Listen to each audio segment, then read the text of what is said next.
Halo, saya ingin bertanya bagaimana sih diet atau gizi atau makanan yang tepat diberikan untuk orang yang baru keluar dari rumah sakit, khususnya dia baru sakit tipes.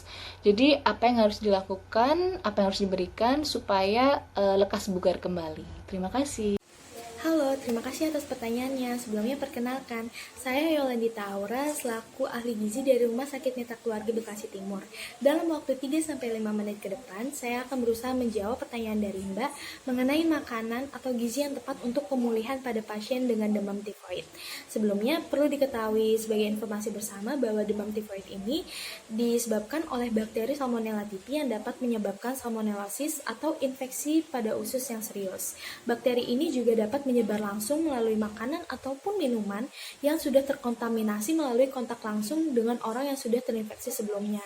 Untuk tanda dan gejala yang dirasakan biasanya ditandai dengan gejala demam tinggi, pegal linu, serta sakit pada daerah perut dan diare yang parah.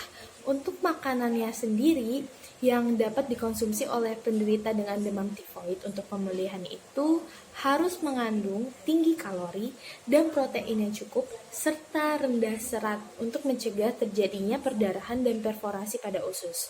Jadi, sebaiknya menghindari terlebih dahulu untuk mengkonsumsi sayuran yang tinggi serat dan juga dapat dilakukan konsumsi makanan secara bertahap, mulai dari pemberian makanan yang cair, kemudian bubur lunak dan tim, kemudian nasi biasa, untuk membantu badannya melakukan penyesuaian terhadap sistem pencernaannya.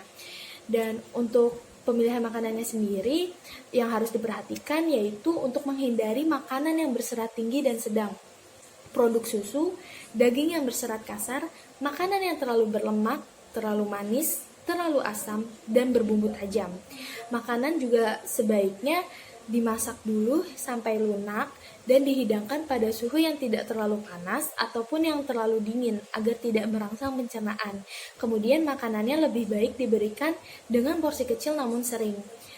Dan untuk pemilihan makanan yang dianjurkan bisa didapat dari sumber karbohidrat seperti bubur atau nasi tim, roti bakar, kentang rebus, maupun biskuit.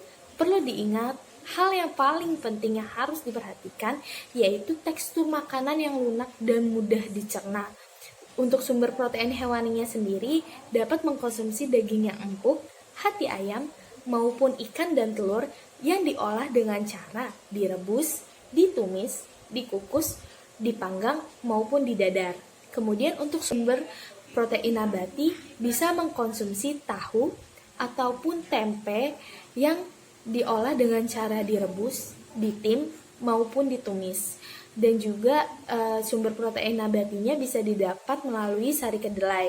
Untuk sayurannya sendiri diutamakan sayuran yang berserat rendah dan sedang seperti kacang panjang, buncis muda, bayam, labu siam, tomat masak, wortel yang diolah dengan cara direbus, dikukus, maupun ditumis. Untuk buah-buahannya sendiri bisa mengkonsumsi sari buah ataupun buah utuh yang tidak diikutsertakan kulitnya maupun bijinya. Dan sebaiknya tidak mengkonsumsi buah-buahan yang menimbulkan banyak gas seperti pepaya, pisang, jeruk, alpukat, maupun durian. Untuk lemaknya sendiri bisa mengkonsumsi margarin, mentega, dan minyak dalam jumlah yang terbatas untuk menumis ataupun untuk mengoles. Untuk bumbunya bisa menghindari penggunaan bumbu yang berbau tajam. Untuk garam, gula, cuka, salam, lengkuas, dan kunyit boleh digunakan namun dalam jumlah yang terbatas. Dan untuk mempercepat pemulihan juga pasien dengan demam tifoid diharapkan untuk beristirahat yang cukup dengan mengurangi aktivitas fisik yang berat serta mengikuti instruksi dari dokter untuk mengkonsumsi dan menghabiskan antibiotik yang diresepkan. Membiasakan cuci tangan sebelum dan sesudah makan ataupun setelah menggunakan toilet. Kemudian, jika bekerja di industri, makanan atau fasilitas kesehatan, penderita tidak diperbolehkan untuk bekerja sampai tes menunjukkan bahwa penderita tidak lagi mengandung bakteri tifoid. Demikian informasi ini saya sampaikan, semoga bermanfaat. Selamat sore.